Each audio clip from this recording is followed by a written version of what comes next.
Hello everybody and welcome to the amazing digital dating simulator. This is a demo from itch.io that I actually heard about, funnily enough, courtesy of Instagram. So I am admittedly a big The Amazing Digital Circus fan. Oddly enough, I didn't really become a big fan of it until episode 3 with the haunted house. Myself and my husband, I actually have my husband to thank for me getting into it in the first place, actually cosplay from it a lot, which is the other reason that I am kind of intrigued by, someone making a dating simulator of it. We ourselves are shippers of Bunny Doll, which is Jax and Ragatha, Showtime, which is Kane and Pomni, and Abstragedy, which is Zooble and Gangle. I will kind of leave y'all to guess who cosplays who, or I could spoil it for you and put photos in here. But yeah, so in this dating game, you apparently can date either Jax, Ragatha, Pomni, Zooble, or Gangle. Kane and Kinger are unfortunately not options. They might make them DLC options later. But yeah, this is a demo. Full game apparently will come out in March. But I kind of am so curious to see how this goes. Disclaimer, this game is fan-made and is in no way officially affiliated or endorsed by Glitch Production or Gooseworx, very important to note. All events and interaction in this game are not canon. Please do not reach out or harass anyone on Glitch's production team about this game. Okay, good to know this game does contain bright flash transitions. Huzzah, good to know. Aww. It's so cute. Welcome to the amazing digital dating simulator, a slice of lifestyle school setting where anything and everything is possible. I'm Kane, and I'll be your principal for the duration of your stay here at the Amazing Digital Academy. Help your classmates pull pranks on the teacher, become a straight-A student, or a rule-breaking delinquent. All this while possibly finding love along the way. I love that even his hat kind of changed to the outfit. But enough about my wonderful creation. Let's get you enrolled. First things first, what uniform will you be donning? Oh, okay, so they'll let you pick. I want to go for this one. Sounds good. How about your name? What should we call you? We're gonna go with what we always tend to go with for these. Are you sure you like that name? When you say it that way. No, yeah, that's my name. Alrighty then. Well, let's head inside. Hi, my name is Melody. I'm a transfer student to the Amazing Digital Academy. My parents moved to the countryside after a vague tragic event that changed the course of our lives. After I said goodbye to all my old friends, my parents got my transcripts and packed up the car. Today is my first day at this new school. Okay, so there's even like a little daytime, midtime, nighttime. Mr. Kinger. I glanced down at my class schedule. This should be English 101 with Mr. Kinger, so where is the teacher? As I step into the room to let in any other students that might be late to class, someone else hops into the room. The figure looks like a tall, white piece from a gaming set. Specifically, he looks like a king in chess.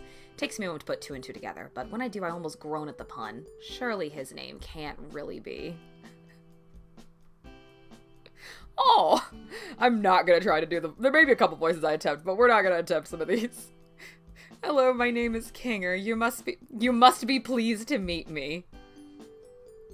Mr. Kinger extends a gloved hand, which I shake more out of instinct than out of a genuine sense of excitement. Good morning, students. On the docket today, we have a new student named... Oh, what's your name again?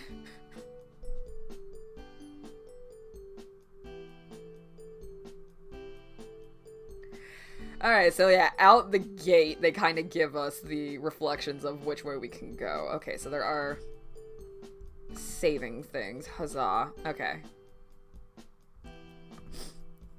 Well, I can already kind of guess which way these are gonna go. But real talk, I guess if you're officially greeting at the start of the class, we're gonna go with the I look forward to meeting you all.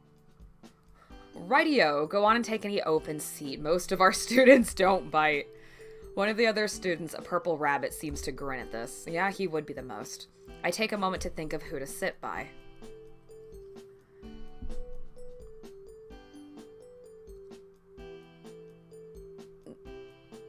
I can sit in the teacher's chair?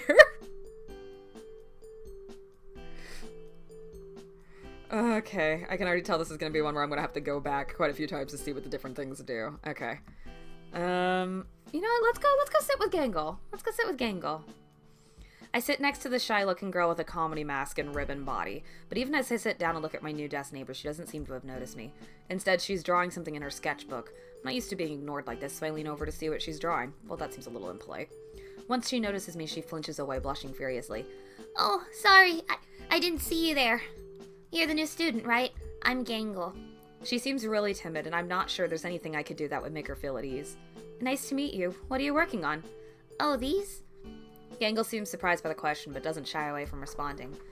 Well, sometimes I just like to sketch. They're not really good or anything. Oh, that's cool. So you're an art student? Gangle offers a sheepish smile. That's right. I guess you can call me an artist. She pauses a moment, seeming to revel in that statement before timidly correcting herself. I mostly just sketch and stuff. Nothing crazy.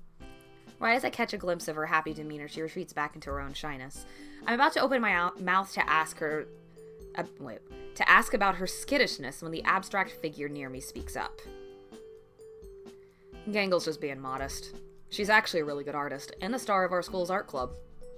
Gangle blushes again, giving another one of the shy smiles that seems to be one of her trademarks. The blush and the smile are kind of cute. Oh, thanks. I think your art's really good too, Zooble. So that's what their name is. Oh, good, we have the right pronouns for Zooble, thank God! It actually does irk me a little bit when I look at certain art stuff or fan fiction and people will use she for Zooble, and it's like, no. Gangle seemed pretty confident talking to Zooble. They must have a history. So you're both artists? Zooble shrugs. I do a little bit when I have the time. I don't do it as often as Gangle, though. Can I see your art? Well, we just peeked at Gangle, so wouldn't we be asking Zooble? Oh. Doggo, no! The amazing digital corgi who was going into places where he wasn't supposed to go. Boy. I turned to face Zooble to check out their art. Unlike Gangle, Zooble barely reacted to my request, just tossing their notebook on my desk. Okay. Have fun. I opened their notebook. There's a sketch of something really intricate. Their line work is complex and varied. From a technical standpoint alone, this is impressive. Well, if you're calling it impressive, that's really cool. Zooble does... I have no mouth, but will still react. Doesn't have a mouth, but what functions for their eyebrows tells me they're pleased by my compliment. Thanks. Zooble nods, paying attention to the lecture, then adds, as if it were an afterthought, if you want to sit with me and Gangle, you can find us in the courtyard during lunch. There wasn't a lot of enthusiasm in that invitation, but they don't seem to get excited for anything, so I don't take it personally. Better than sitting alone like I used to at my old school. I was just settling into my desk and getting used to this place when something burst into the room. Principal Kane, how exciting to have you in our class today. The new figure turned to address us. At his side was a bubble with razor-sharp teeth. I don't think I'll ever get used to this school. Here's your bubble. Kinger, class, how do you do? Principal Kane extends a hand, gesturing to all of us before freezing in place. With a sound like porcelain grinding against porcelain, his teeth slam shut. His eyes slowly extrude from his teeth like they're not solid objects. Don't be eating things under my table, Bo. Be good. Wasn't expecting you here. Manic enthusiasm suffuses his voice as he points his cane at me. Maybe you'll be the secret ingredient to make this school interesting. He pauses a moment, rubbing the base of his chin in contemplation for a moment. Is there a reason you're here, Kane? Zooble speaks to himself like they're addressing an annoying insect instead of the principal. Kane perks up. That's right! The reason I'm here is to make sure we all have an enriching academy experience, one filled with fun, danger, adventure. He begins to list more and more descriptions, increasing in breakneck speed until I can't even tell what he's saying. And most of all, interesting to our studio audience. He turns toward the window and stares out of it for a moment. Is he addressing somebody? There doesn't appear to be anyone outside. However, the numbers are in. Students, and it turns out school dramas, are just white noise. Normally, this is the time I tell you what that means at the end of school life as we know it. King bites on his hands in mock horror. The class and Kinger play along, gasping at his revelation. Gangle looks ready to burst into tears. However, my sweet-toothed students, your benevolent principal has found a way to bring public interest back to the school in a major way. At this point, the sharp-toothed bubble next to him pipes up. How are you bringing interest back to the school, Mr. President? Kane shoots the bubble a confused look, but it hits his stride a moment later. You see, my little Tomar, I think that's what that is, emeralds. What's one thing no academy around here has ever had? A cast of colorful characters? A competent principal? Adequate funding? That part's not wrong. Kane shakes his head. Wrong, and surprisingly right, but also not relevant to what I'm talking about. No school around here has had a culture festival celebrating the unique talents of its students. So I, being your benevolent principal, have decided to put your class in charge of throwing the best culture festival this side of the Pacific Ocean. Make it flashy. We gotta keep the interest of our investors after all. Egads! I'm almost late for my deep tissue massage. Alright, Kinger, I leave you the list of everyone's responsibilities. You all have 5 days. Break a leg, or 2. As abruptly as he appeared, Kane darted out to the room, disappearing from view as he headed to his appointment. Alright, class, let's see what roles Kane assigned to each of you for the Culture Festival. That's not Kane. Kinger lifts a paper from his desk and begins to read aloud. Ragatha, as the class representative, I trust you to organize the other students and make sure the festival proceeds with no issues. Oh, you can count on me. Zubul and Gangle, you two will work on art to promote the festival. We have a pretty big school here, so we'll need plenty of posters and some art to display during the festival. I don't know. I still don't have everything I'm comfortable with showing anybody else. Pomni and Jax, look up what a culture festival is. Shouldn't we do that before making posters? I like his idea. Plus we get to see what Gangle comes up with for her posters. If anything, it's like what she comes up with when she draws Ragatha. Jax! Gangle interrupts Jax before he can finish his thought. The class erupts into chaos as Zubul and Gangle argue with Jax. Pomni tries to find out what a culture festival is, and Ragatha tries to salvage what remains of the class and get her classmates to pay attention. For his part, Kinger seems content to let the students bicker amongst themselves.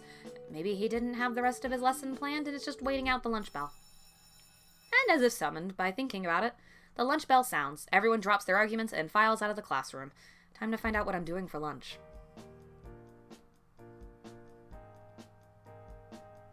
Is that disappearing guy? After my chaotic first half of the day, I had worked up quite the appetite. The cafeteria was bustling with unfamiliar faces. Around me there was a selection of places to buy lunch, but none of them stood out from one another.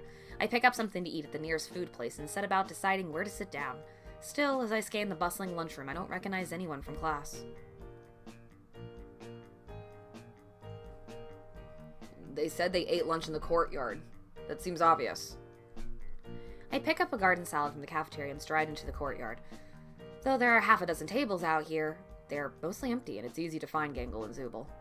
Gangle gives me a big wave with one of her ribbon arms, her comedy mask showing an expression of cautious excitement. Zubul lifts up the claw hand in a friendly wave as well. Hi guys, thanks for the invite. No problem.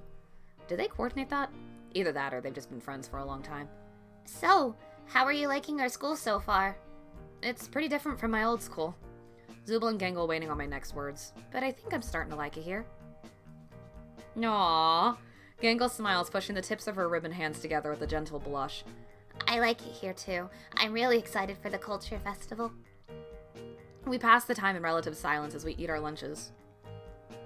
Zubul's the first to break the silence, pointing at my meal. Are you a vegan or something? Oh, this? I gestured to my salad. Not really. I just grabbed something that looked good before heading to meet you guys. I think it looks good. Zubul shrugs. I like to bring food I cook myself. I can't stand what Kane stocks the cafeteria with. Gangle has a gentle smile on her face as she pokes a bit of tempura shrimp with a chopstick. How she manages to use chopsticks when both of her hands are the tips of ribbons is kind of impressive. I don't think it's all bad. There's a lot of traditional Japanese foods in the cafeteria.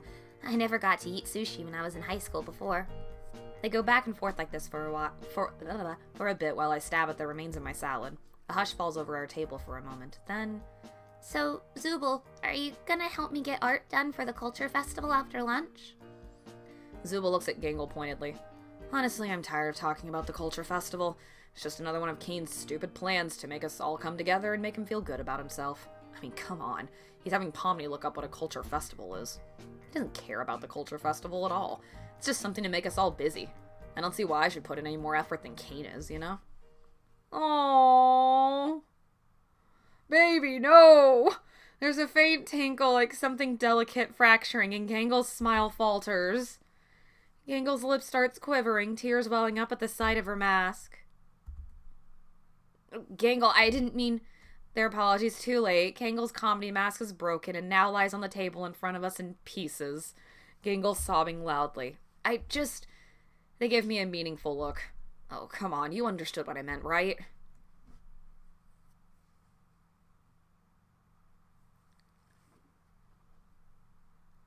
I mean, yeah, Zubul is just annoyed, and I don't personally want to help with art. I'm really bad at art, so... Thank you. Zubul sighs exhausted, but clearly regretting that they upset Gangle. Seriously, Gangle, I promise I wasn't trying to hurt your feelings. Gangle manages to choke back enough tears to respond. I know that. I just wanted us all to have fun today and during the culture festival. Zubul leans over, putting a hand on Gangle's arm. I know, and I'm sorry about being rude about the culture fair. If you want to take this seriously, then I'll take it seriously too. Besides, I wish I got to choose my pronouns, but I think they're really excited about the culture festival, right? They shoot me a look that tells me it's time to speak up.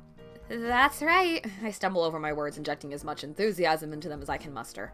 I care a lot about the culture festival, and I'm really excited to work with both of you on preparations for it, even though I was assigned no job. Zubul gives me an appreciative nod as Gangle regains her composure. Her comedy mask is still broken for now, but she offers us both a delicate smile. Thank you. Can we spend the rest of the day in the art studio working on posters? Actually, I have some afternoon class. Zubul wraps their pincer-like hand around my forearm. You're coming with us. I sure am. I let Zubul lead me into the art studio as Gangle starts to smile again, giddy at the prospect of spending a whole afternoon doing art for the culture festival.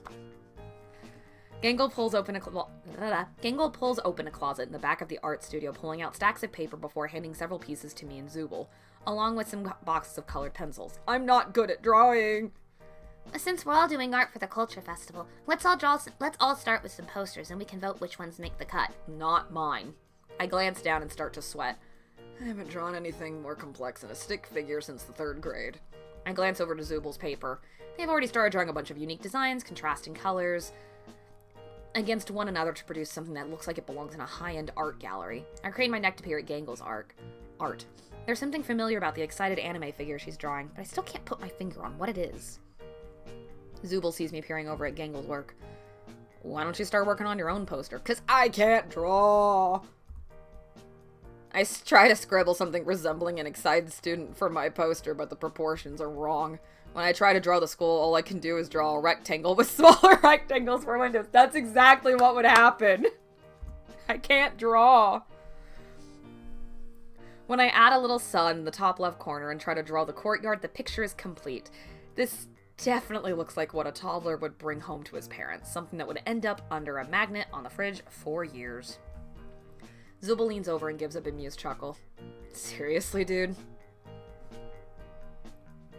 Yeah, I suck. Well, I didn't say that. Look, you may not be the best, but we all start from somewhere. If you just pity yourself and call your art terrible, you'll never improve. Calling me out. Zubul's pretty wise.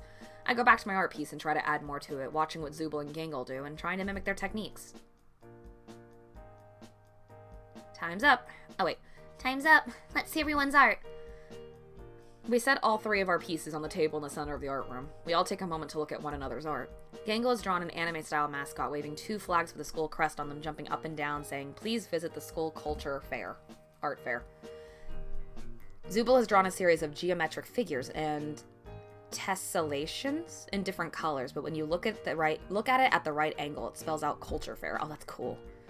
I've drawn a few stick figures, enthusiastically pointing at a box-shaped skull with a few perspective and shading lines, making it half respectable. It takes a moment for me to realize Gangle and Zubul are looking at me. Oh crap, they expect me to pick my favorite. Clearly, no, not me. I wish we were actually able to see it. Oh, I just noticed the little anime, in the back. Zubul was here. I'm gonna imagine that's a flower or a butterfly, because under different drawing lights it can look like kind of something else. Okay, that and all that. Okay, I'm gonna go with Gangle, mostly just because this was Gangle's, you know, request, and the request box was kind of the little after-school anime special type thing, so it kind of feels like that's what would fit the vibe the most. Especially if it is like a culture festival of sorts. Gangle is an awkward blush bundle of ribbons as she tries to brush off my compliment. I mean, it's not that good, you know? She's not good at playing it cool, but it's cute to see her like this. I think Zubal's is good too, and yours is, It's great, right? Gangle's at a loss for words as she looks at mine. unique. Oh, man. I grimace. That bad? Gangle giggles. Maybe we can put you in charge of something else, like putting up the posters. That sounds good to me. We pass time laughing and talking about art until the bell rings to dismiss us for the day. Guess I should grab my things. I walk to my locker, entering the combination as I put my books away, and get ready to head out for the day. My mind drifts to the day's events, wondering if someone will ask me to walk back with them. As I gather my things, a familiar figure walks up to me. Hey! Oh, hey, Melody, you still here? I nod, clutching my books. Well, since you're still here, want to walk back with me? Yeah, that sounds nice. Cool. Their voice is completely nonplussed, but I can tell they're happy I said yes. Yay, we didn't end up alone. What's funny is I wasn't even necessarily aiming for anyone. Zuba and I make our way back out the front doors of the school. I walk to the curb, trying to find a comfortable seat on the sidewalk as I wait for my parents to pick me up. I have parents? What are you doing? They give me a weird look. Waiting for my parents to pick me up? Why? Zubal seems only more confused by my answer. How old are you? I laugh. It's a weird question to ask. I begin to count on my fingers only to realize I somehow forgot how old I am. How did I forget how old I am? It's not important. How old are you? Zubal raises an eye at my response but lets it slide. I'm 22. I'm older than you, for the record. I just, don't remember this place. I'm completely bamboozled by Zubal's respoozle. Bamzoobled? I shake my head. I'm probably an appropriate age to be picked up by my parents. Zubal sighs, pinching where the bridge of their nose would be with their claw hand. I don't know how you didn't notice this, but there's literally no outside world. Just the school and the dorms. Dorms? Yeah. I mean, I still don't like Kane, but at least he gave us all individualized room. Just a little off campus, and that was decent of him. They seem satisfied with their word choice. But my parents, I was dropped off by them this morning. It feels as real as my name, and my last school. They give me a look of pity. Seriously, try to remember any concrete details about your life outside this school. I try and I try, but all I get is a splitting headache. The harder I try, the worse the pain. I got nothing. Yeah, something happens to our memory when we come to the school. Come on, let's get you to your room before it gets much colder out. Zubal takes my wrist in their hand and leads me to the dorms. Huh. Alright, which room is yours? Each door has so much personality. I can instantly tell who is probably staying in each. The red and blue door is probably Pomni's. The door with crisscross caution tape, yep, that's Jack's. The ranch door, that's definitely Ragatha. We all pass a dark, sleek door with bright geometric shapes on it. Zubal. Your room? Yep. They're quick with their response, but not curt. Clearly Zubal's more interested in finding my room than making small talk right now. I'm probably the plain door, yep. Unlike all the other fancy doors, mine turns out to just be a plain oak door. We know it's mine, thanks to a brass nameplate with my name on it. Well, you want to check it out? I guess let's see what Kane cooked up for me. I pop open the door looking inside expectantly. It's just gonna be a plain room. It's so basic. If I had to describe this room in one word, it would be... for me, it would be basic. Inoffensive. Or boring. All the walls are painted a plain shade of white. My mattress is gray with a thick duvet embroidered with the school emblem. 2 pillows sit on my bed. At the desk sits a pile of paper, a set of blue and black pens, handful of sharpened pencils, and a computer that looks like it was plucked out of an office in the 80s. It's... roomy? I turn to them for a moment before bursting into laughter. You can say that again. It's the emptiest room I've ever seen in my life. It's literally so boring it's funny. Zubal starts chuckling too. Yeah, I don't know what you did to piss Kane off. But he must have decided to give you the most boring room he could think up. We all laugh at the sheer hilarity of my unfortunate room for a few minutes. Well, the room sucks, but if you give me a few minutes, I'll whip up something to make it less plain. Sounds like a plan. I guess I'll unpack my backpack and see if I can rearrange things to give the room some more personality. Good luck. Zubal snorts as they leave my room. I close the door, but there isn't much to work with. But I managed to arrange the pens in a neat little pyramid and start trying to sketch something to put on the wall. A few minutes later, someone slides a paper under my door. I pick it up. Aww. That looks like a charcoal drawing. Zubul has done a self-portrait in a neo-cubist style incorporating various geometric shapes to make an interesting background for their self-portrait. I search around in my desk and manage to find a thumbtack. I pin Zubul's drawing to my wall and remind myself to thank them for the art next time we talk. Spending the day with Zubul was actually pretty nice, despite our rocky start. Hope I can spend more time with him in the future. I lay down on my bed, defeated by the day. It doesn't take me long to drift to sleep. It doesn't feel like I was sleeping long when the lights in my room flash on, as if overridden by some remote console. The room to my door flies open as confetti sprays from the fire sprinkler. Doesn't that violate some sort of building safety code? Hello, my darling toy box characters, Principal Kane announces from what sounds like the hallway. Time to investigate. Aww, not Gangle with the body pillow. I had a feeling that was theirs. Kane, what the fuck are you trying to pull this late at night? Zubul! His laugh is fast, forced, and manic, as if he's used to this treatment, but none too pleased by it. You are lucky I even let you get sleep! This he blurts out in a harsh monotone before recovering his cheery demeanor. I'm here because even with the culture fair pulling in new viewers, we're still not hitting the numbers that the Academy needs us to, which is why I've secured us a sponsorship. He stretches out the last word using some sort of effect to apply an ethereal reverb to his words, so would that be more like, sponsorship. Ship. Oops, sorry, boof. Without further ado, I introduce you all to... A drum roll plays from somewhere in the distance. Ragatha looks a little more awake, but the rest of us are still trying to shake off sleep to understand what exactly Kane is talking about. The Wacky Watch. You see, the vendors for Wacky Watch have been having trouble finding a good audience for their product, but now we have the perfect setting. Teen drama. But we're adults! I'm actually... Now, Gangle. I know this is a lot to take in, which is why I've already taken the liberty of affixing a Wacky Watch to each of your wrists. To my shock, the watch is already on my wrist. How did it get there? What in the... And don't try removing them either. They've been affixed to your wrists with a very special adhesive, and if you do try to remove them, let's just say they'll be taking a little piece of you with them? Oh, Gangle, no. I can hear Gangle beginning to whine as panic sets in. Pomni tugs at her Wacky Watch, but no matter how hard she tugs, the wristwatch stays affixed. Could Zubul literally just pop off that part of their body and then just... Okay. Pomni tugs at her Wacky Watch, but no matter how hard she tugs, the wristwatch stays affixed. Her gloves stretch like a rubber band as she pulls the watch.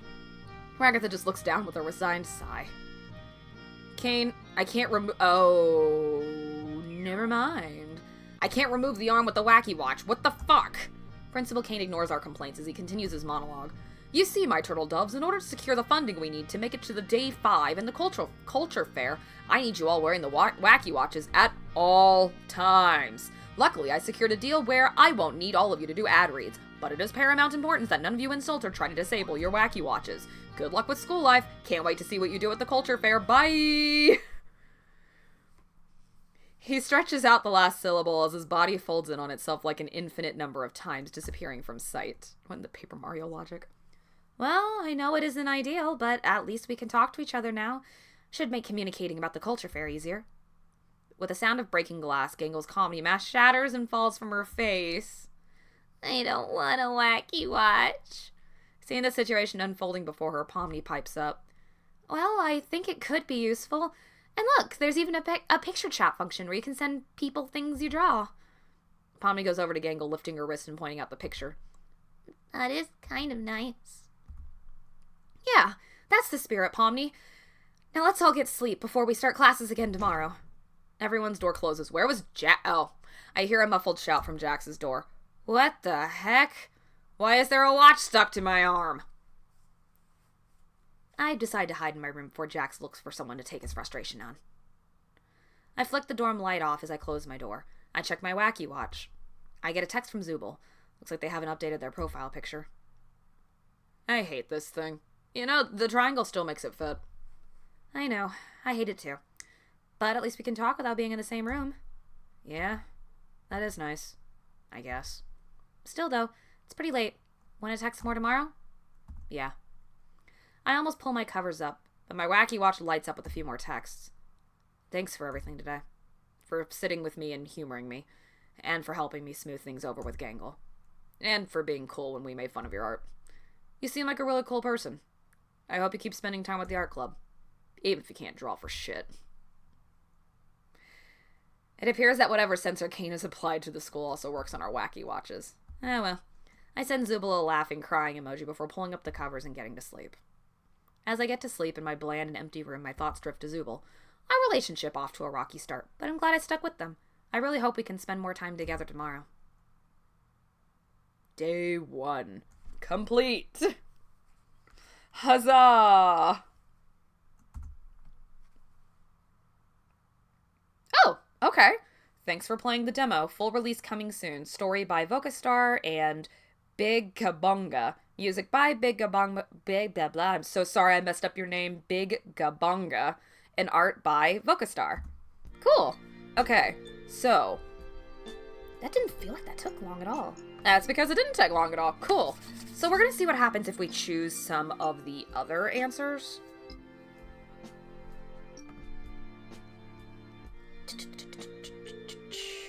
Okay, so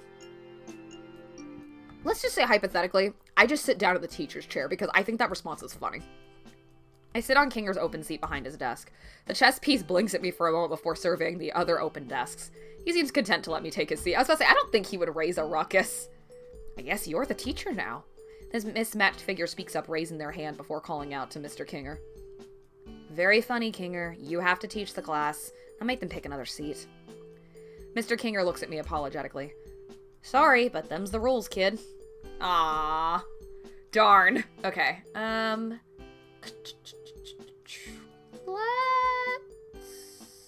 Let's go in the opposite direction. Let's see what happens if we sit with Jax.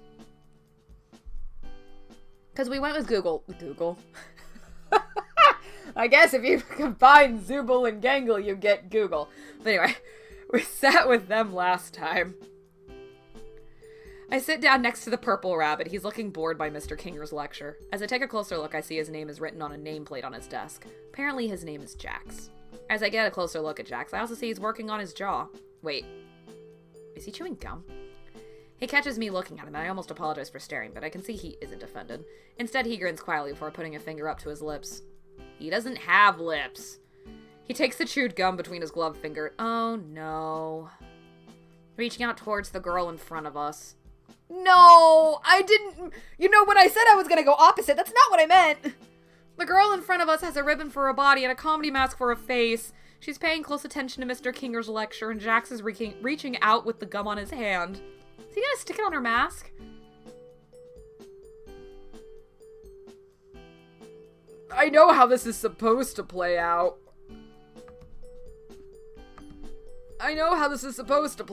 But No, warn her! What are you trying to do to her? Huh? Thanks to your advance notice, the ribbon girl managed to extend her mask forward, turning to face Jax with a panicked expression on her mask. The ragdoll girl seems to notice this exchange as well. Jax, leave her alone. I don't even know why we let you sit behind her. Sounds like this isn't the first time Jax has tried something like this. Mr. Kinger's attention is drawn by the rag girl shouting at Jax. Where's going on?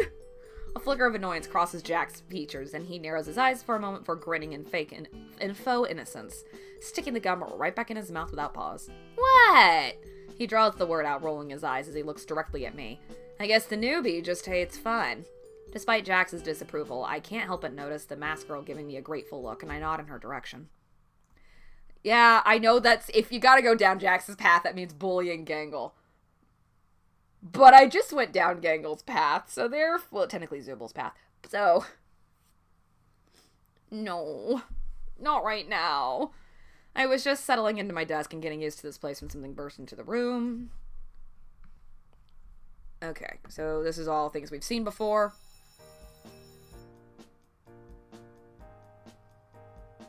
They didn't tell me that they ate lunch in the courtyard. Hold on. Is this gonna go the same as it did? Oh, okay. It's gonna go different. Do you mind if I sit with you guys? They look at each other and then back at me. Okay. Okay, so... Da-da-da-da-da-da. Da-da-da-da-da-da. This is still the same. Okay, so let's say that we promise to help Gangle this time, rather than Zubal. Thanks. Gangle sniffles. Okay, so I guess we're taking the Gangle route now. Gangle sniffles, sliding one of her ribbon hands over mine on the table. Zubul glares at me. I'm sorry! Don't make me out to be the bad guy here. If you'd been through enough of Kane's bullshit, you'd be sick of these sort of things too. Zubul, it's clear this culture fair means a lot. Oh, wait. Zubul, it's clear this culture fair means a lot to Gangle. Can't you just put your anger at Principal Kane aside for this? I'm not angry. I'm just frustrated with Kane and the... I'm sorry, Gangle. I'm gonna go now. No. Did you really mean what you said about helping me with the art for the festival? Of course I do. Aw.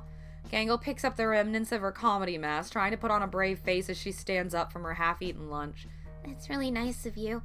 I didn't feel like doing all my work alone. I don't think Zubul wants to hang out with me right... Oh, wait. I don't think Zubul wants to hang out with me right now. Oh, no! She sinks deeper into her own sadness, sagging physically with the emotional weight. I support her as we make our way to the art studio, draping one of her arms over my shoulders. Baby, no! Once we step inside, Gangle starts to regain her composure, wiping her face and taking a seat at a table. She gets to work immediately. Okay, yay. The more engrossed she gets in art, the more she manages to smile. Yay. You're really good at this. She jumps as I finish talking to her. I think she was so engrossed she lost track of her surroundings. You really think so? She gives me a hopeful smile. Of course I do. She starts leaning towards me as she continues to draw. After an hour or so, she's fully taken up my space, and hers, as she adds more detail at the paper from every possible angle. Almost. She begins to shade in some areas of the drawing, and go back over some of her lines to thicken them as she finishes up. Done. She picks her drawing up, holding it in front of me with a cautious smile. Oh, we actually get to see it! Aww, it's so cute! It's an anime-style girl that strongly resembles Pomni in a cheerleading uniform holding up a pair of pom-poms. Around the drawing are the words, Pomni wants you to get pumped. What do you think? I think it's adorable, honestly. Gangle smiles at me. Thanks. You promise you're not just saying that? I'm serious. No. I'm really excited to work with you to make the Culture Festival a success. Just as I finish cheering up Gangle, the bell to dismiss class rings. Oh, I kept you here and you missed all your afternoon classes. It's okay. I wanted to be here. We should probably grab our things. I walk to my locker, entering the combination as I put my books away to get ready to head out for the day. Mine drifts to the event. Alright, yep, there's the Gangle, so we ended up on the Gangle path this time. Want to walk back with me? I can show you some other art I've done and you can tell me what you think of it. She gives me a hopeful look. Sure thing. I'd like that. Gangle almost melts into shy giggles as she takes my hand, leading me out. As we get to walking, Gangle and I start talking about our art again. I'm as full of compliments as ever.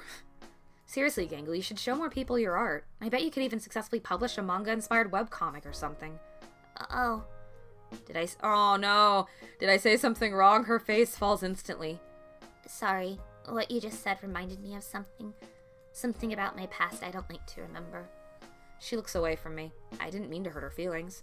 I decide to leave the topic alone for now. Desperate to change the topic as we leave for school for the day, I decide to ask her a question. So, do you drive yourself to school or take the bus? Huh? You know, how do you get from here to your house? She trails off. Do you not know? Not know what? Gangle presses her ribbon hands together. We live on campus. I must have misheard her. Also, who's we? I'm certain I was dropped off by my parents today, even if I can't remember what car I was dropped off in, or what my parents look like, or what my house looks like. King made us some housing on campus after Kinger started cluttering our homeroom with his pillow fort. Before we complained, we all just had to sleep at our desks. Oh, that's cool for you guys, but who's we? Zubul, Pomni, Jax, me, Ragatha, and I guess you do too. I start to breathe in and out rapidly, sweat rolling down my face. No way. But I mean, my parents dropped me off this morning, didn't they? I mean, I can't remember anything about them, but I'm sure I was dropped off. Maybe. Probably. You're scaring me. I can hear the threat of panic and despair in her voice, and I take a deep breath. I have to be strong. Okay. Okay, can you lead me to my dorm? Gangle still looks a little concerned, but the threat of all-encompassing despair has left her voice, and she's able to give me a gentle smile as she offers one of her ribbon hands for me to take. Sure. As we walk, I start asking her about the dorms. What kind of things I can expect, like does each dorm have a bathroom? Is a bed already set up? How much privacy do we have? Well, I don't really know about your dorm because each of ours are customized to ourselves. Customized? But every room at least has a bed and a desk. She's trying to make the best of the strange situation. But I keep my more skeptical comments to myself. Well, that's nice. Gangle leads me to a nearby building and we start walking past all of the rooms. Even the doors seem customized. Pomni's door is half red, half blue, like her outfit in class. Ragatha's door looks like the door to a ranch-style house, almost as out of place as the plain dorm hallway as Pomni's room. Jax's door is crisscrossed with black and yellow striped tape. We finally come to mine. Okay. Okay. I guess this is your room. She gives me a shy smile. As I push the door open, I can see Gangle shifting in the periphery of my vision, trying to peek to see what my room says about me. Mine says plain. She's probably just as disappointed as I am as we peer into the room. The walls are plain. Okay, that's the same as before. That's the same as before. Oh, it's nice. It's the epitome of an avocado. She's trying to inject as much false enthusiasm as she can muster, but neither Gangle nor I are particularly impressed with this room. Sorry if it's not as impressive as everyone else's. No, it's fine. I think it's cool that it's plain like this. It gives you a lot of room to customize it yourself. Neither of us can keep a conversation alive for long. Well, I'll leave you to your new room. A part of me wants her to stay so I don't have to confront my bland and depressing room alone, but I also know it would just make things more awkward. Thanks for showing me into my room. No problem. I'll see you tomorrow in class. The thought of trying to run or just hiding in my room is appealing, but I can't abandon Gangle like that. Yeah, I promise. Gangle offers me a shy smile as she heads out of my room. I just stand there for a while trying to adjust to my new home. I stand there so long I almost don't notice as a piece of paper slips under my door. I turn around to pick it up. It's a drawing by Gangle. Aww, it's so cute! It's so chibi! She drew herself in her sailor uniform smiling. Underneath she's written the caption, "Welcome to our school." She is adorable. I find a container of thumbtacks and push one into the wall above my bed, decorating my room with Gangle's art. It's a small piece in a mostly blank room, but it's something, and I'm so grateful to Gangle for trying to make me feel comfortable here. Maybe things won't be so awful.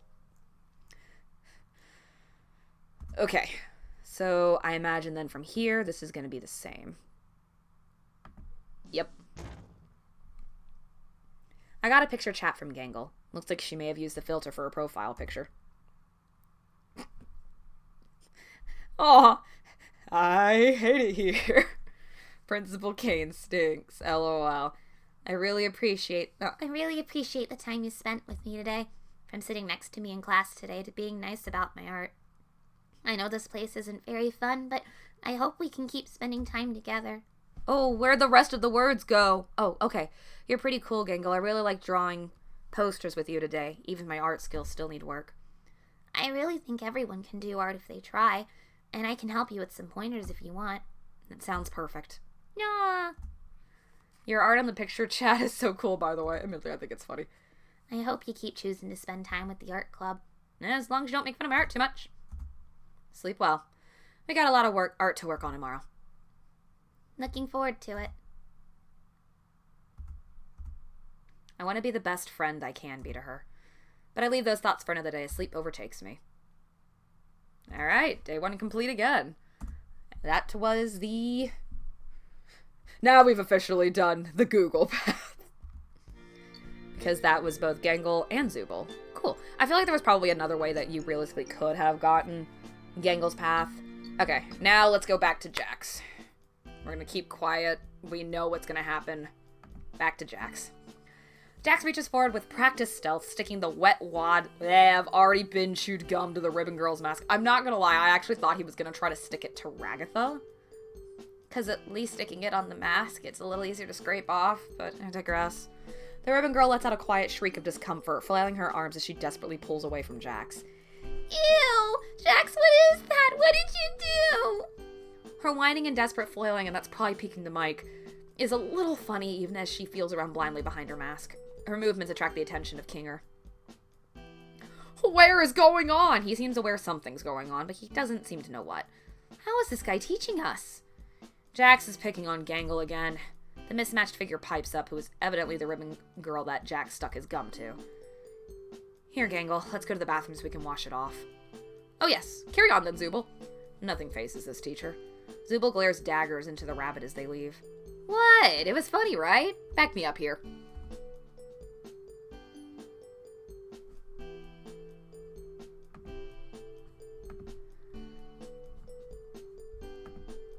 I'm gonna say kind of. Jax offers a thin smile as he leans over to me. It was very funny. You should try loosening up, new kid. You might have some actual fun. I can't help but audibly gulp, and I hope I haven't thrown my lot in with the wrong person. Okay. Skippity-doo-dah-day. Let's just go back to the classroom, I guess. Because I don't know where anyone else is. I'm going to spend the rest of my day here, and at least I won't have to struggle against all the other kids trying to head back after lunch. When I walk back in, I see Mr. Kinger. He's sitting down and pulling a sandwich from a picnic basket. He's smarter right now. Wiser. The classroom lights have been turned out, and the curtains drawn. It's as dark as night in here. Good to see you again. Seems like we run into each other quite a bit these days. Doesn't he realize I'm one of his students? We pass lunch in silence for a few moments. Wouldn't you rather sit with one of your classmates? I mean, it just makes sense for me to sit here. I see. He takes a break from his sandwiches. If you want to live a solitary life, I don't think anyone here is going to stop you. Honestly, there's nothing wrong with being alone, especially if that's what you want. But if you don't want to be alone, I think we have a really good class of students, and I feel you could have a really good school experience if you nurture your bonds with any of them. In this world, one of the worst feelings is being alone when the only thing you want is the company of others. Maybe I should ask him about someone. Ooh. Ooh. Ooh. Ooh. Ooh. I don't know what the right choice is. I want to ask about him. Me? Well, what is there to talk about? I went to school for 7 years for computer science and somehow ended up as an English teacher for some school in the Japanese countryside. I used to have a wife as well, before.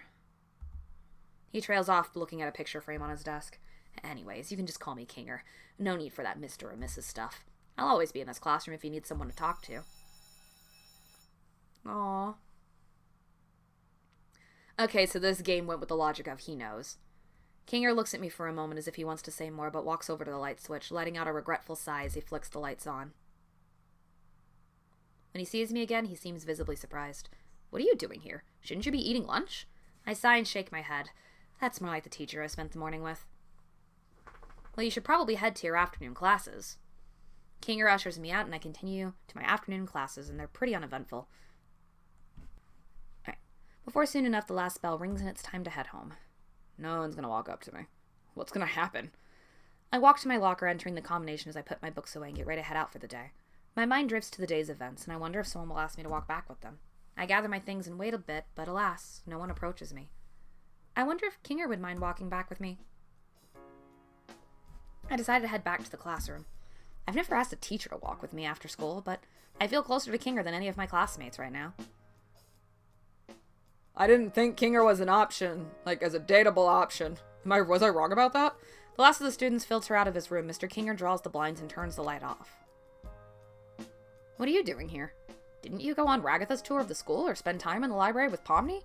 We have those things? I only had time for lunch before I went to my afternoon classes.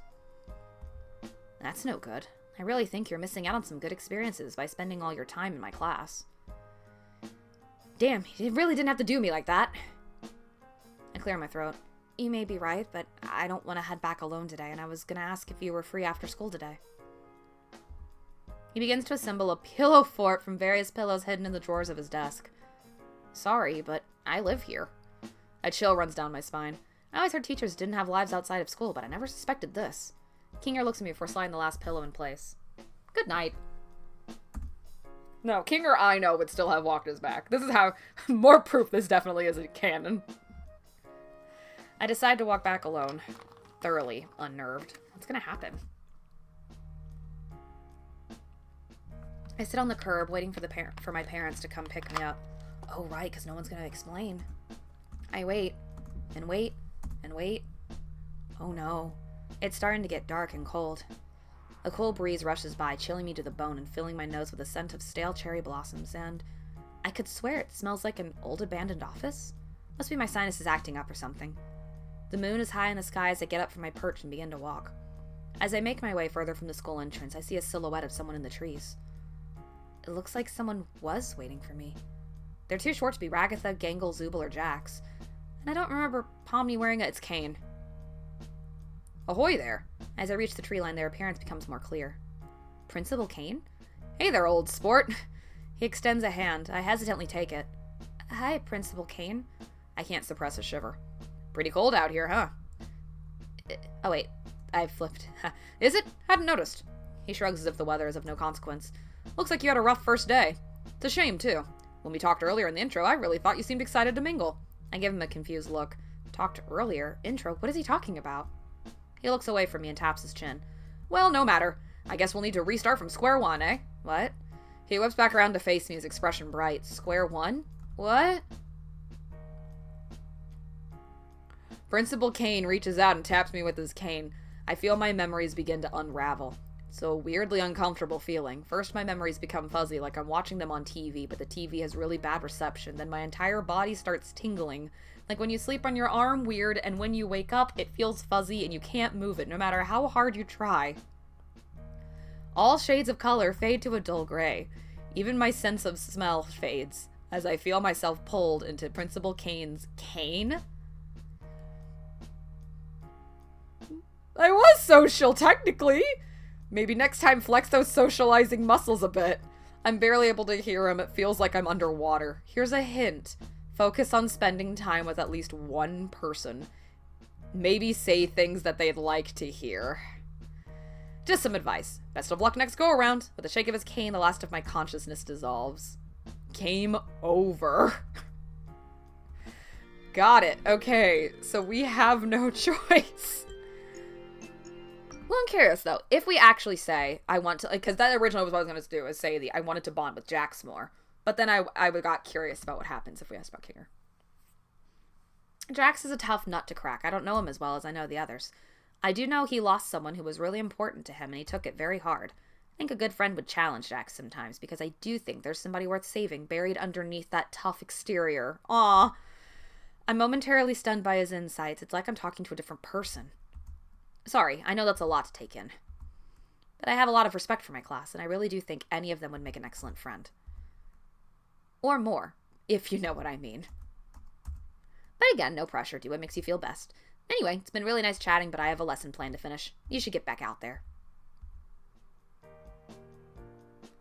So that's... Oh, that was the library it was telling me to check. I'm blind. I thought it was telling me to check outside. God, I'm dumb. I walked into the library with my tray in my hand. I peered through the rows of dusty, cluttered shelves, and I saw Jackson Pomni by the tables in the middle of the library. Where did Ragatha go, then? Even from here, I can tell Jax is up to trouble. He's tapping his foot impatiently and pacing back and forth. I can barely make out Pomni craning her neck to peer up into the tall bunny's yellow eyes. As I gingerly maneuver between the shelves, trying to avoid spilling the creamed corn casserole. Oh, no! He don't like corn! Going to... With... Kinger asked us to... I can hear Jax's response, but... Oh, wait. I can't... But I don't have to, as he mimics Pomni's mannerism, tilting his head from side to side. As I get closer, I can hear her trying to reason with the stubborn rabbit. We should at least try to do what he said. I don't want to be the only one who didn't do anything to help. Against my better judgment, I creep closer, nearly tripping over a step stool. Why? This whole thing's pointless. No one will even notice if we bail. Trust me. Jax crosses his arms, leaning back and letting out an annoyed sigh. As he leans back, he catches sight of me. Oop. Hey, new kid. He calls out to me. What do you think? We should ditch this dumb culture fair thing, right? Their name is Melody, Jax. Second off, they were in class with the rest of us. I bet they want to stay on Keen's good side as much as the rest of us. Nah, I bet they'd rather do something fun, like pulling an epic prank. Oh, no. Feel like I should choose my response carefully here. Has he not noticed the corn that's in our hand?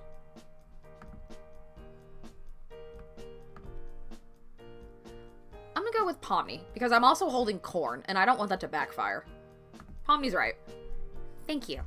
She trails off, giving me a nervous but genuine smile. Jack scowls for a moment, but recovers quickly. Whatever. See you losers later. You know, I still have a lot of gum to chew. Maybe I'll find a book about culture festivals and stick all the pages together. I hope he wasn't serious. Ignore him. He probably isn't going to do all that.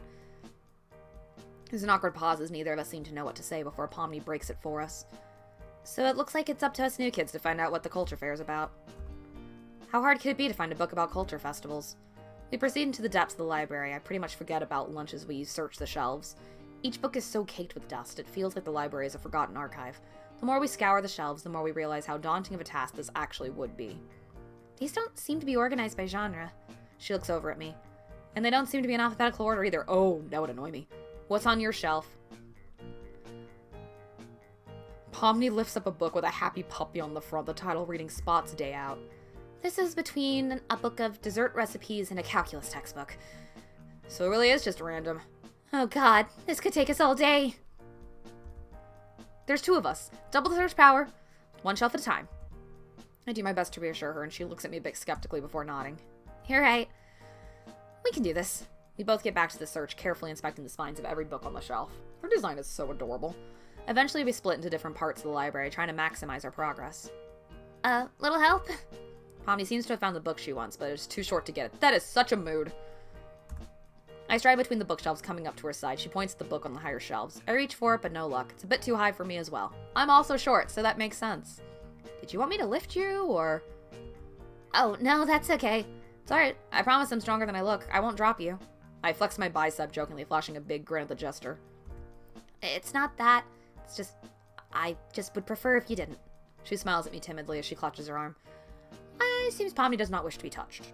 I realize I was pushing a boundary and backtrack, not meaning to make her uncomfortable. No worries.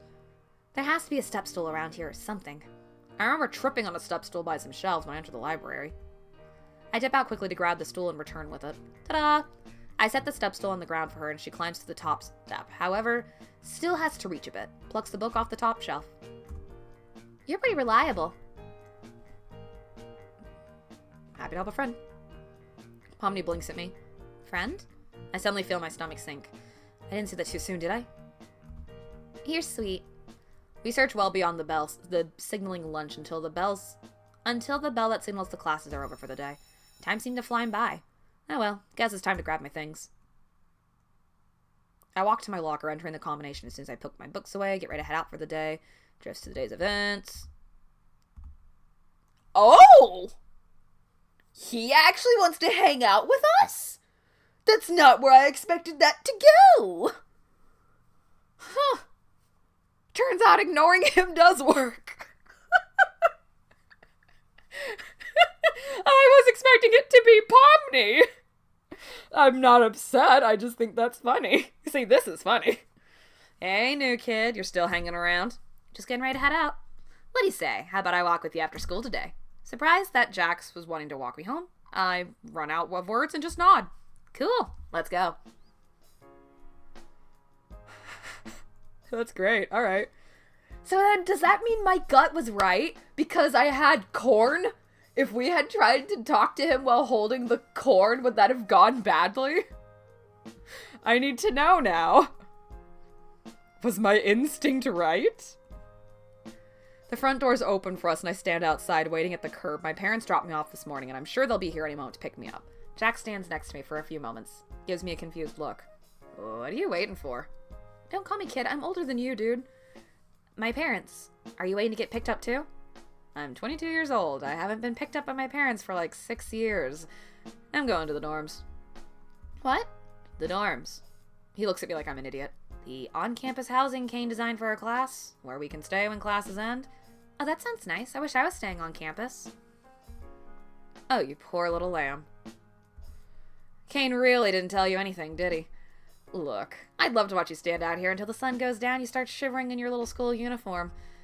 Honestly, just imagining it's pretty funny. Your parents aren't coming for you. Come on, we need to get to the dorms before it gets too cold out. What you doing, Corgo? Come on, Kane only gave us summer uniforms. A chill travels through the air and I shiver in place. Jack shivers too. I'm losing my patience. I'm telling you, I don't have housing. Blah, blah, blah, blah. I don't have any housing on campus. My parents are picking me up. You just don't know when to give up. Suit yourself, new kid. I'll show him. My parents will be here soon. An hour passes, the sun begins to sink below the horizon. Another hour passes, the moon visible, and the sky is darkening. It's getting really cold out here. I look the way Jax walked, but he left me standing here. A nice room does sound really good right about now. Where are they? Did they forget about me? I walk towards the dorm, seeking shelter in the plain building. As I do, I run into Jax. Why was he heading out? Finally come to your senses, new kid, he asked, sounding tired. I just stepped inside because my parents forgot to pick me up. I bet they'll be here any moment. Jax's eyes narrow in annoyance as he drags a yellow-gloved hand across his face in exasperation. Listen, new kid. Get it through your head. There is no outside world. There's the school. The dorms. And that's it. He mutters something under his breath. Okay, then. If these are the only two places, why were you going outside? That is... I just wanted some fresh air. It's pretty cold outside, though. Well, if everyone stays here, I should have a room here. Show me my room if I'm supposed to stay here. I grin, comfortable in my undefeatable logic. Huh? Yeah, you're probably right. Let's go find your room so I can stop babysitting you. What? Jax grabs my hand in his as he hauls me through the hallways, but I'm not complaining. Just another way for us to hang out. As we walk through the hallways, 1,000 questions run through my head. We pass a traditional Japanese-style door. Kango. We pass through the door that's half blue, half red. Pomni. We pass the dark red door with black and yellow caution tape. Me. We pass the door that looks like a ranch-style home. Ragatha. We pass a sleek door with bright geometric shapes. Zubal. We come to the end of the hallway, finding a plain wood door with brass nameplate. And this must be you. I stand there in stunned disappointment. You going in, or...? He looks annoyed I haven't opened the room yet. I twist the handle and open my bland door into... an equally bland room. Alright, this is the same descriptor. Blah, blah, blah. Wow, pretty boring. I try to look around the room for anything to dispute the words, but I come up empty. He walks to the center of the room and looks around for the plain exterior. Not beating the NPC allegations with this one. Huh? NPC? You think Kane would have put a movie poster or something up? Guess he thinks you're boring, huh? No, I'm sure my parents just... Jax has stopped listening by this point and is striding out of the room. What a waste of time. Wait, aren't you gonna say good... Jax slams the door in the middle of my sentence. Night? I give up on any expectation I have of Jax being polite. Even if he skipped out on saying goodbye for the day, I feel like I might be making a connection with Jax. Maybe? Okay, wacky watch.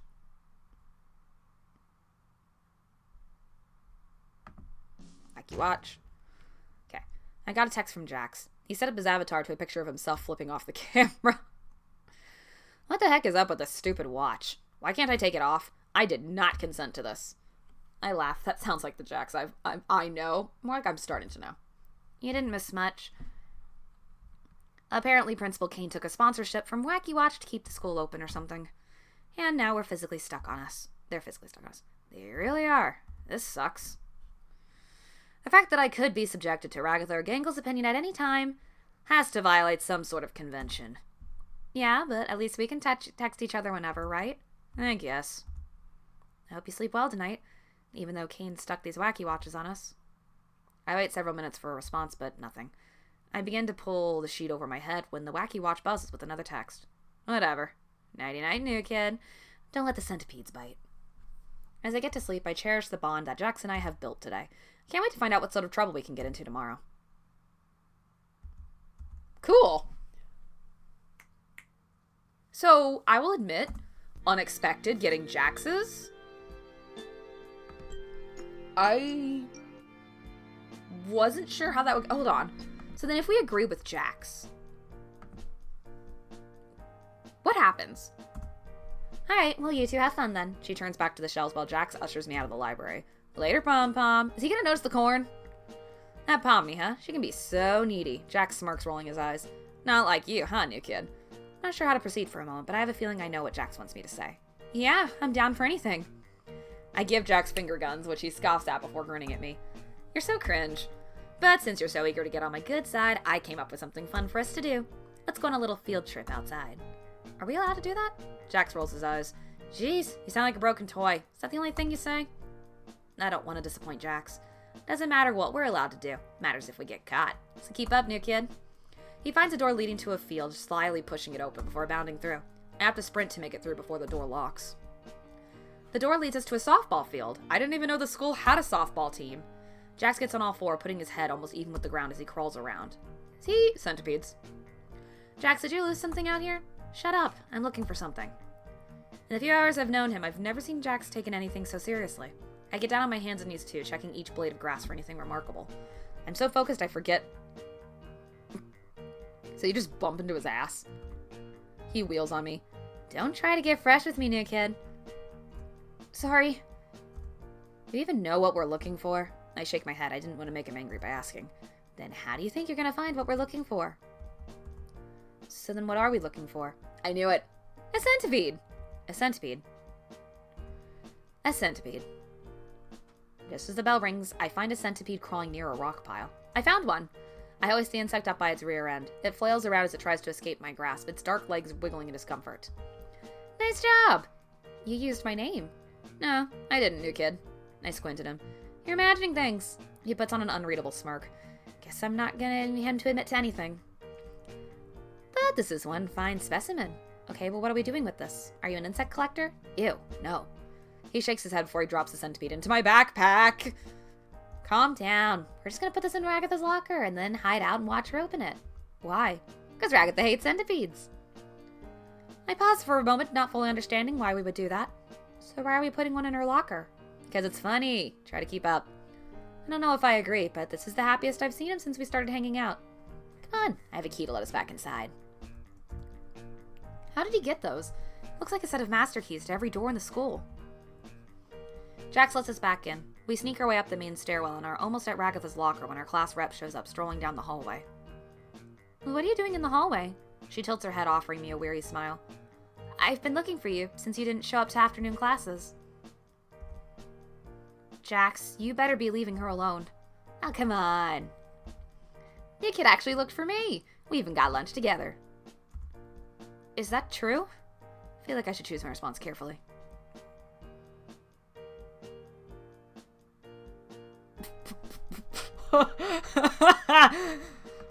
Hold on, I need to know what that does. Okay, well, we're not going to be doing that response again, so we're going to overwrite the save. She knows. My hands fly to my backpack, seizing the terrible black insect before hurling it directly at our class representative. No part of this is voluntary. Every movement feels like out of a scene of a horror movie. Oh no! Her one eye bugs out of her head as the centipede lands in the center of her face, and Jax is laughing like a madman next to me. Holy shit, new kid, that was amazing! Ragatha flails wildly, running back to class with the centipede on her face.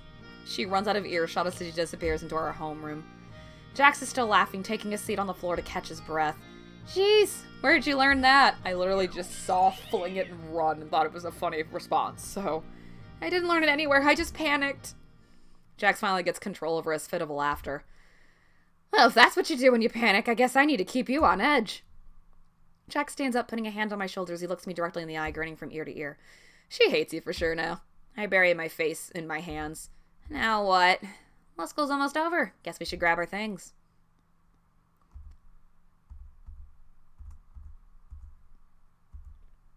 Okay, so is this going to be the exact same? Yes. Okay, so literally nothing changed. Cool. So then what happens if we rat him out? Jax, you know that's the one thing I'm scared of. She sounds thoroughly exasperated, like this isn't the first time. Ragatha turns to me, interposing her body between myself and Jax, casting a glance at me over her shoulder. I'm sorry he roped you into one of his plans. Well, if you want to be boring, I won't stand in your way. He doesn't seem disappointed or surprised as he walks away. Come with me. Kinger actually collects insects. Don't worry about whatever he told you to do. I've got you now. She takes my hand in hers as she leads me back to class. Jax's response was disappointing, but Ragatha's warm smile makes up for what makes it worth my moment of weakness. Okay. Oh, hey! Ragatha's gonna walk with us now. You getting ready to head back for the day? Yep. Ragatha looks around a bit, seemingly working up the courage to ask something. You know, if you want to, I could walk with you back today. How does that sound? Sure thing. Awesome. She beams. So all because we didn't put the centipede in her locker, we suddenly are on her path now. Ragatha and I make our way to the front doors of the school. Hey, Melody? She looks at me as if she just remembered something very important. This is your first night here, right? Sure. I mean, technically it's my first day here, but the sun has barely begun to set, so I don't know why she's saying first night. I'll show you to the dorms then. I hate to let her down, but actually my parents are picking me up today. Ragatha gives me a confused look.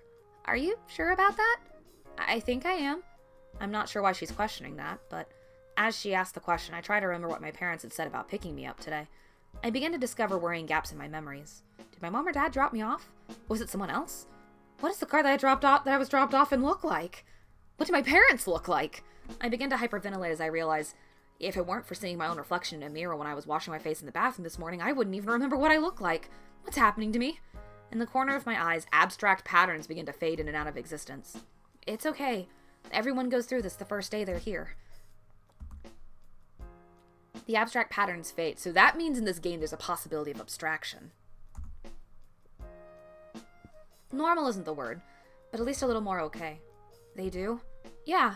It's this weird thing. Nobody really knows how it works. Most of us can't even remember our own names. Well, I at least managed to remember my name, unless somebody else made that up for me. That's ridiculous. Honestly, I haven't seen anyone ever leave campus. So we just go inside and sleep on the floor? No, Kane actually built us a set of dorms to stay in. Something to give us a break from the old rigmarole of going from class to class. I'll lead you there. Don't worry. Ragatha smiles gently as she leads me by the hand to a building nearby. Just by glancing at the doors, I can tell who stays where. The vibrant red and blue door has to be Pomni's room. Another door is sleek with bright geometric shapes all over it, and that has to be where Zupal stays. I could pick Jax's door from a crowd. Ragatha stops at a ranch-style door before proceeding. This is my room. I'm the class rep, and the resident assistant here, so if you have any trouble with any of your dorm mates, or need anything, I'm your gal. She gives a jovial swing of her arm, sliding her door open.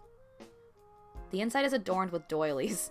A thick blue duvet covers her bed, and I think I see a tea set on the white dresser. Oh, that sounds adorable! I wish we'd have seen it. My door's always open. As we stand there, Jax walks by. He gives Ragatha a wicked grin. Or it would be if I could trust Jax not to put a centipede in my room. Come on, pranking the RA? I can't believe you'd think so little of me, he says, barely hiding a sadistic grin. Ignore him. She pauses a moment. And if you don't want to wake up to a centipede in your room, don't let Jax in. Jax lets out a dark chuckle as he overhears her unlocking his door before stepping inside. She waits a few moments to make sure he's out of earshot before lowering her voice. But seriously, as long as you're not Jax, you're welcome to visit me. If you need to relax or talk to somebody or just want to say hi. Now let's go find your room, new stuff. We walk side by side until we find a new door that doesn't apparently belong to anyone else. This door is the basic bitch door. Substantially less impressive. A plain oak door with my name. Blah, blah, blah, blah. Looks can be deceiving. Maybe it's really nice inside. Disappointment. Really empty. The walls are plain and unadored. Green mattress. Duvet. It's the same thing as before. Not any pins in my favorite colors. Well, there is a lot of room to customize. She walks around the vast emptiness of my room. The plain walls making it seem even bigger and emptier than it is. I rub a hand across the back of my neck. Can we go back and hang out in your room for a bit? I really don't want to be alone in here. Oh, I'm really sorry, but Kane doesn't want us in each other's rooms after the sun is down. She offers an apologetic smile. I know, it's a silly rule, but he says that since this is supposed to be a family-friendly environment. Nar! Really? He doesn't want us in each other's rooms at night. She backs out of my room, crossing her arms with a nervous giggle. I technically shouldn't even be in your room right now. The rest of our conversation continues with her standing in the hallway. So that's it for today? Yeah. I mean, you know where school is, right? And you remember all the places I showed you? It's a lot to take in, but I think I'm good. I think I got it from here, I guess. Good. That's good. The conversation's definitely dried up. Neither of us knows what to say next. I'll see you in class tomorrow? Well, I can walk with you to class tomorrow if you'd like. Well, that's something at least. Yeah, if you aren't too busy being class rep and resident assistant. Well, as class rep, I'm supposed to help new students get acclimated to our academy, so I can definitely make time for you tomorrow. I smile back as we exchange goodbyes and I close my door. Maybe things will be alright.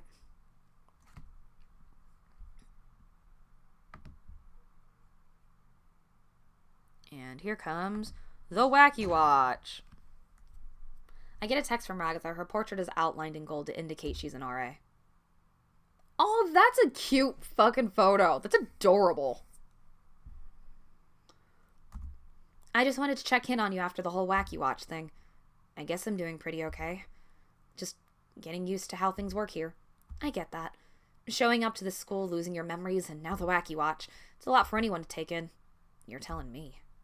There's a few moments before Ragatha responds. Well, if you ever need to talk to anyone, I'm here. Thanks. I'll have to take you up on that. Oh, really? Yeah, it's nice to talk with you. That's kind of you to say. Maybe I can make you tea sometime this week, between all the culture fair stuff. That sounds nice. Cool. Did she just send a smiling sunglasses emoji? Well, Ragatha can be kind of old-fashioned, but it seems like she genuinely wants to help me fit in here. At least I have one friend at the school.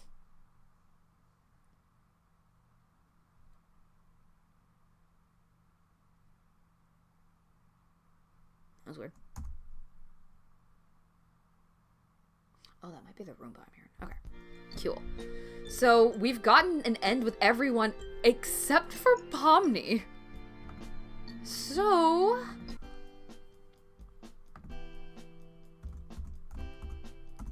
we're gonna sit with Pomni. We're gonna see if we can figure this out. I take a seat next to the girl with the colorful hat. Oh, hi. She gives me a shy wave as if she's surprised I want to sit next to her. Hello. I squint down at her desk. Written on it is the name...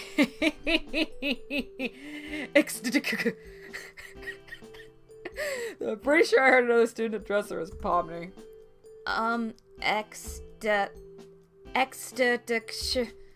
It's Pomni. Just Pomni. When I first got here, well, it's a long story, but basically I couldn't remember my name, so Kane tried to make one up for me. For the first few days here, I was... How did she manage to pronounce that? But nobody could really pronounce that, so we ended up going with the second name he picked out, Pomni. Yeah, to quote the episode, I believe it was, how do you feel about you're right, terrible, let's try again. Guess that makes sense. As much sense as anything makes here, at least. Though come to think of it, since you just showed up, I'm officially not the newest one around here, so I can show you the ropes if you're interested. Just as she says that, the ragdoll student at the front of class seems to take notice of us, walking over to our desks. Oh, hi, you two. Pomni, are you making friends with the new transfer student? Oh, hey, Ragatha. Yep, just talking to them. Pomni turns to me. This is Ragatha. She's our class president. Ragatha extends a hand towards me. Welcome to our school. If you ever need help with anything, I'm your gal. I'm happy you and Pomni are getting along. I can tempt you with a tour of the school that kept... Never mind. Maybe Pomni can come along too. What do you think? Pomni interjects. Oh, that's really okay, Ragatha. I've been on your tour a few times. I'll sit this one out. Oh, you sure? Well, okay. What do you say, Melody? I say I'm probably gonna save.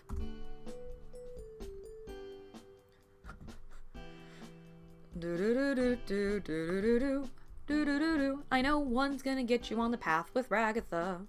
We'll loop back around to that later, because this is the only person we haven't had an ending with. Oh? Cool. Pomni gives me a small smile. Right, sure thing. I'll leave you to it then. Aw, I'm sorry, Ragatha. It's kind of cool to have someone else new to talk to. Really? Yeah, I mean, everyone here treats all the weirdness of the school like it's just business as usual, but now I get to see how you react to all the weirdness for the first time. It gets weirder. Okay. Here comes the cane. Right. To the library. gonna do, Pomni? Do. This is the same. Okay, what happens if we say we're helping out a friend? It's the same. Oh, okay, so I literally had to go just straight down her thing. Okay. As I gather my things, a familiar jester walks up to me. Hey, about to head back? That's right. If you want someone to walk back with, I'm free. She offers me a shy smile. Sure, sounds good. Great. I mean, that's cool, I guess. She's trying to hide it, but I think she had more fun than she expected. I did too, so I'm happy for her company on the way back. So, how was your first day? Pretty crazy, as far as first days go. Time to get home and get some shut-eye. Pomni gives me a confused look. Home? Yeah, home. My parents, to relax. Right. Is there something wrong with going home? I don't know how to tell you this, so, Is she about to confess to me? Let me ask you this. Where do you think you live? What kind of question is that? I live in... Where do I live? What's happening? Am I going insane? My mind reels as it tries to process information and can only fill in blanks. The faces and names of my parents, what my house looks like, how I got to school. I feel a trickle of blood run down my nose as I strain my mind for something, anything that defines my life outside of this school. Then I look over at the girl I've spent the day with. Pomni is looking up at me, a kind expression on her face. I thought so. When people come to this school, they forget everything about the outside world. I even forgot my name before I came here. She offers me a comforting smile. The warmth of the smile anchors me in the moment, pulling me back from my fractured thoughts as my thoughts return to the current moment. So what do? Do we just go back inside and sleep at our desks? Sorry, I wasn't laughing at you. You just sounded so shocked. Kane actually provided us some dorms to stay at during the night. Dorms? Yeah, I know. But it was nice of Kane to set up a place for us to stay in. Pomni starts walking ahead towards a building nearby. Come on, let's go find your room. The dorm building is completely unremarkable, but maybe that's a good thing. We stride past door after door until we come to one at the end of the second floor. Each door is decorated according to the personality of the person staying there.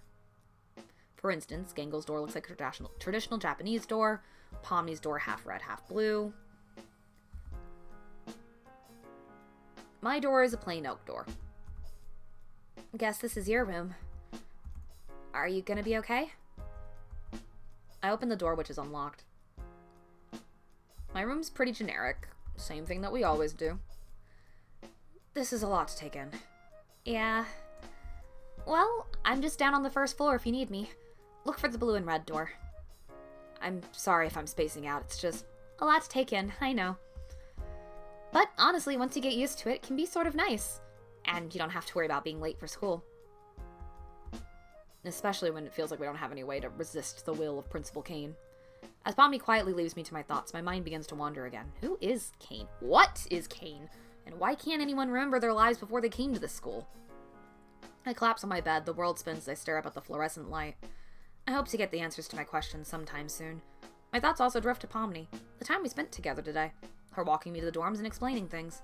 I'm lucky to have someone like Pomni around. That's the one thing I'm sure of. It doesn't take long for me to drift to sleep.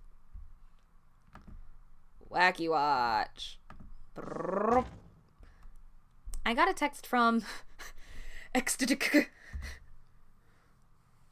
Hey Melody, I just wanted to send this text because I know you're new here. I'm sorry about Kane. He's really weird. Everything here is really weird. Before she fires off the next text, she fixed her name in the texting app.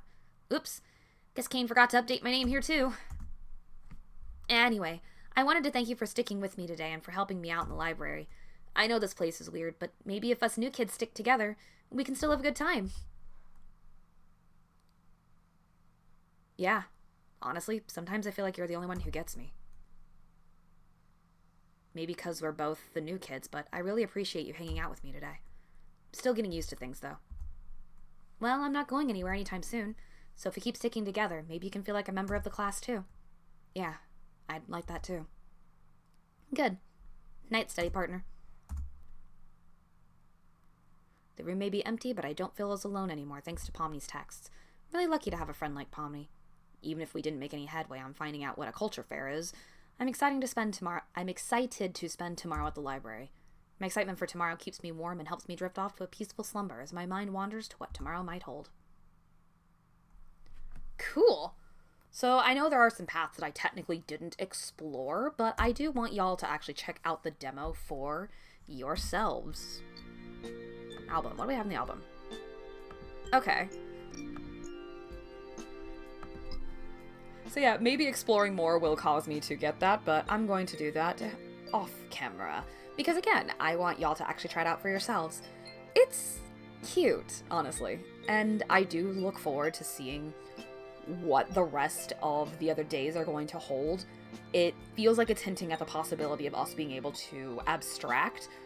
I am a little intrigued by the idea of if they add DLC that is Kane and Kinger. I'm not so much interested in the Kinger DLC, but I would be very interested in the Kane DLC.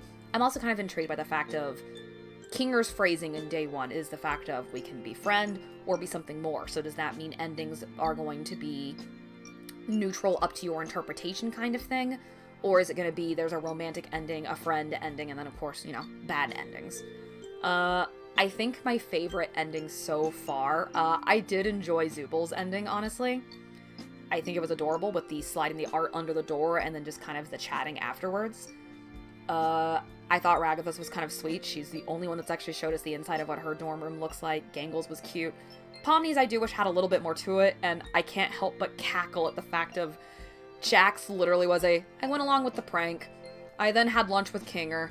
I then went to the library and went, nah, I don't really feel like helping you with prank stuff, and he still shows up anyway. I don't know if it's just because we did the one prank or what, but it's a little amusing.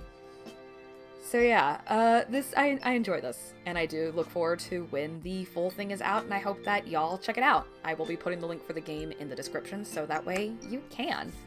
And until next time, bye!